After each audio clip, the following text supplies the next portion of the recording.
তুলতেই ব্যস্ত থাকে। এই রাস্তায় তোমরাই হেঁটো না। যারা প্রচন্ড যোগ্য ছেলে মেয়ে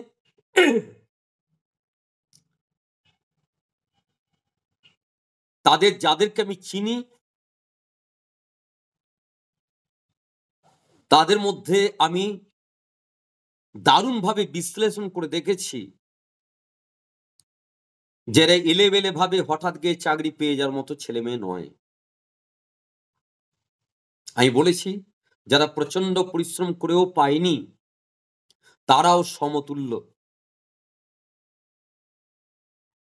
কিন্তু কিছু না কিছু পরীক্ষা হলে তোমার ত্রুটি হয়েছেই। সেটা আমি জানি, সেটা আমি বুঝতে পারি তোমার কি ত্রুটি হয়েছে। আর তুমি যদি খুব সমঝদার হও তুমি বুঝতে পারবে। কারণ যে চান্স পেয়েছে তাকে যে আমি চিনি, যে পেলো পরিশ্রম করে তাকে আমি রেসপেক্ট করতে জানি, আর যে পরিশ্রম করে পেল না তাকে আমি রেসপেক্ট করতে জানি।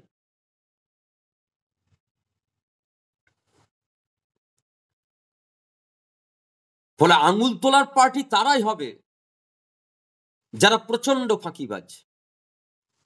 আমি বললাম তাদেরকে আমি ঘৃণা করি এই ধরনের কথা বলার জন্য, কারণ সে আরো 5 জনকে নষ্ট করছে। আমি প্রত্যেককে রিকোয়েস্ট করব, যারা পাওনি তাদেরকে বলবো আমি এমন একজন স্যার যে পাইনি তার পাশে আমি দাঁড়ানোর সবসময় চেষ্টা করি। আমি বারবার বলি যে আমার গ্রুপে কে পেয়েছে চান্স একদম উল্লেখ করবে না, একবারে উল্লেখ করবে না, একদম। আমি ওই ধরনের কোনো শিক্ষকই নই যে আমার গ্রুপে কে কে পেয়েছো নামগুলো বলো, আমি আবার ফেসবুকে পোস্টাবো না। আমি এই ভিডিওটা ফেসবুকে দেব, যেখানে বাকি ছেলেদেরকে নষ্ট করার চেষ্টা করছে যারা, তারা অন্তত দেখে একটু শিক্ষা নিক। আমার গ্রুপের নামগুলো বলো, আমি দেখাবো যে কে কে আমার কাছ থেকে চাকরি পেয়েছে। তাহলে আমার কাছ থেকে কে কে লিখিত পরীক্ষায় চান্স পেলো, আমি কোচিং দিয়েছি। মনে রাখবে আমি ওই ধরনের স্কুলে পড়াশোনা করিনি, আমার শিক্ষকেরা ওই ধরনের শিক্ষা দেয়নি। কারণ আমি জানি যে একটি মেয়ের যদি 30 বছর বেশি বয়স হয়ে যায় এবং তার যদি এখনো বিয়ে না হয়, আর তার কাছে একটি 18 বছর বয়সে মেয়ে যদি বিয়ে হয়ে গেছে বিয়ে লেগে গেছে বলে লাফাঝাপা করে, তাহলে সেইটা সহ্য হয় না, খুব স্বাভাবিক। ফলে গ্রুপে নাচানাচি আমি একদম পছন্দ করি না। যে পেয়েছে আমাকে পার্সোনাল জানাবে, তাদের শুভেচ্ছা রইল তাদের প্রতি, তাদের সঙ্গে আমি সবসময় আছি। যে পাইনি তার সঙ্গেও আছি, যে পেয়েছে তার সঙ্গেও আছি আমি। কারণ তাকে এবার আমাকে ইন্টারভিউর জন্য তাকে তৈরি করতে হবে, তার কোথায় কি ত্রুটি আছে সেগুলো আমাকে সংশোধন করতে হবে, সেগুলো আমারই দায় দায়িত্বের মধ্যে পড়ে। সেই সমস্ত ছেলে মেয়ে আমার সঙ্গে পার্সোনাল কন্ট্যাক্ট করবে। এখানে ব্যাচের মধ্যে কারো ফলাও করে কোনো প্রয়োজন নেই যে ব্যাচের মধ্যে কে চান্স পেয়েছে না পায়নি। আমি সব জানি কে চান্স পেয়েছে কারা পায়নি। আমার কথা হচ্ছে যে পায়নি এই সময় তার খুব যন্ত্রণা, যে পায়নি তার খুব কষ্ট হচ্ছে। এর উপর যদি কেউ আমি পেয়েছি করে লাফায়, তখন তার কষ্ট আরো বাড়বে। ফলে এই সময় তার পাশে থেকে তার লেখাপড়াটাকে আমাকে ফিরিয়ে আনতে হবে। এইটা হচ্ছে একজন স্যারের কাজ। আবার যে পেয়েছে সে তো আবার ফাইনাল এখনো পায়নি, তাহলে তাকেও আমাকে সমান্তরাল ভাবে তৈরি করতে হবে। এটাও একজন স্যারের কাজ। এই দুটো কাজ আমাকে একসঙ্গে করতে হবে, মনে রাখবে। ফলে আমরা আমাদের ছেলে মেয়েদেরকে সেইভাবে যুক্তিবোধে চালনা করি। আমি একজন শিক্ষক হিসেবে নিজেকেও সেরকম সংযমী জায়গাতে রাখার চেষ্টা করি। আমি প্রত্যেকে বলবো যারা চান্স পেয়েছো তারা প্রত্যেকে আমার সঙ্গে পার্সোনাল ভাবে কন্ট্যাক্ট করবে, আমরা ডেট দিয়ে দেবো। আমরা প্রত্যেকের ইন্টারভিউ নেবো, প্রত্যেকে কিভাবে তৈরি হবে প্রত্যেকটা ক্ষেত্র দেখাবো। যে কোনো ক্ষেত্রে আমার নিজের ছেলে মেয়েরা যখন চান্স পেয়ে যায় তার একটা টাকা পয়সা আমাকে বাড়তি দিতে হবে না, তাকে আমি আলাদা করে আমি বুঝে নেব। আমার যে সমস্ত ছেলে মেয়েরা চান্স পেল না লড়াই করেও, তারা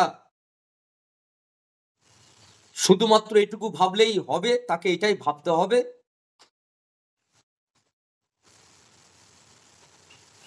যে আমাকে আবার দৌড়াতে হবে, আবার আমার জন্য সেই পরীক্ষা আসবে, আমাকে সাংঘাতিক ভালো পরীক্ষা দিয়ে আমাকে প্রমাণ করতে হবে যে আমি যোগ্য। প্রমাণটা আমাকেই করতে হবে। আমার হয়ে নির্মাণ স্যার করে দেবে না, আমার হয়ে শ্যামল স্যার করে দেবে না, আমার হয়ে রতন স্যার করে দেবে না।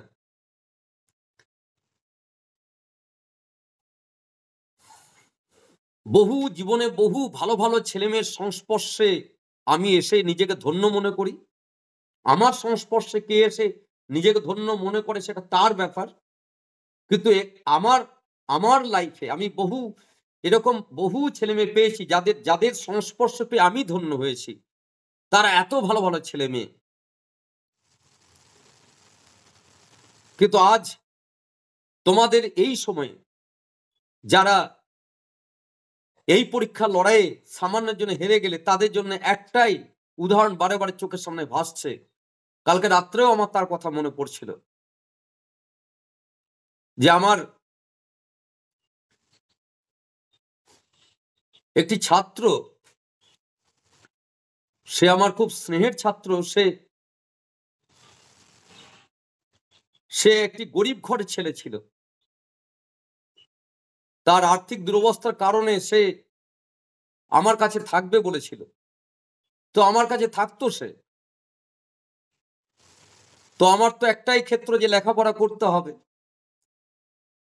তো ছেলেটি প্রচন্ড আমাকে শ্রদ্ধা ভক্তি, আমাকে সেই দেবতার জায়গায় বসিয়ে রাখা, আজও পর্যন্ত সেই জায়গায় আমাকে রেখেছে। তো সেই ছাত্র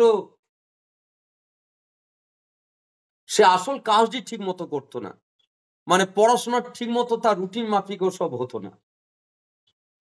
এতে আমার খুব বিরক্ত হতো।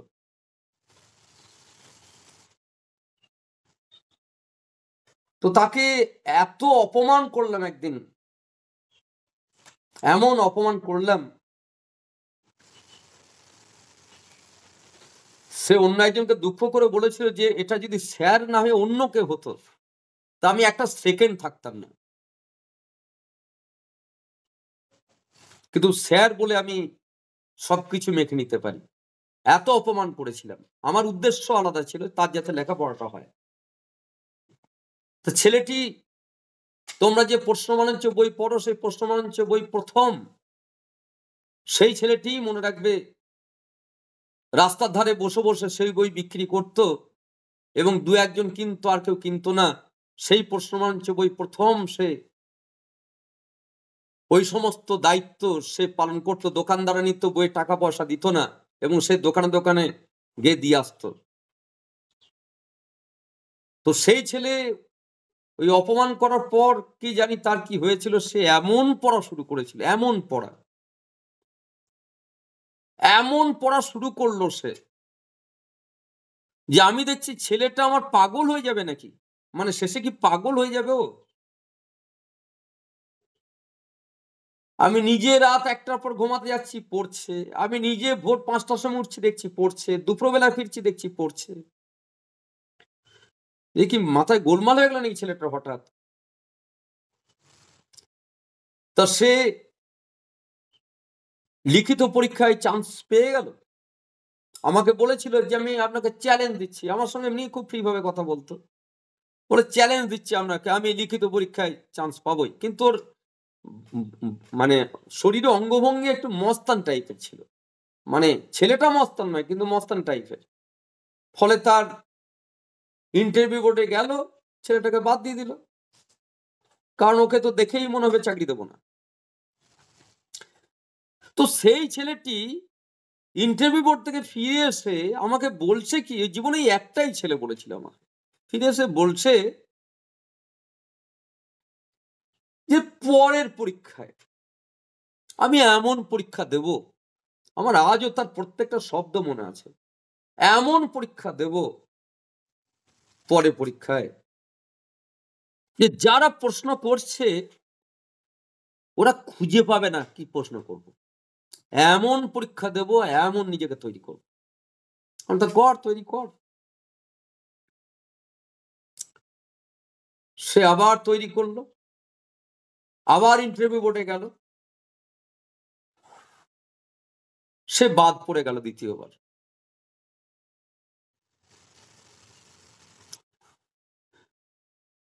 আমি নিজে ব্যক্তিগতভাবে বলছি যে ওই জায়গায় আমি পারতাম না ওইরকম কথা বলতে। সে এসে বলছে আমাকে যে আমাকে বাদ দিয়ে দিল, ওরা আমাকে বাদ দিল, তা আমি ইন্টারভিউতে 0 পেলেও আমি চান্স পাবো, এমন এবার আমি তৈরি করব।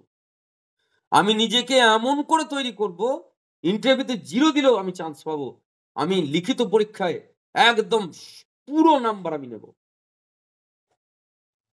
তৃতীয়বার ইন্টারভিউ বোর্ডে গেল ছেলেটি, তৃতীয়বার সে চাকরিটি পেল। ছেলেমেয়েরা, আমি লড়াই দেখেছি, আমি লড়াই কোন মনীষীর দেখেছি বলছি না, আমি লড়াই কোন বইয়ে পড়েছি বলছি না, আমি ধন্য একজন স্যার হয়ে যে এই রকম লড়াই করা ছেলের সংস্পর্শ পেয়েছি আমি।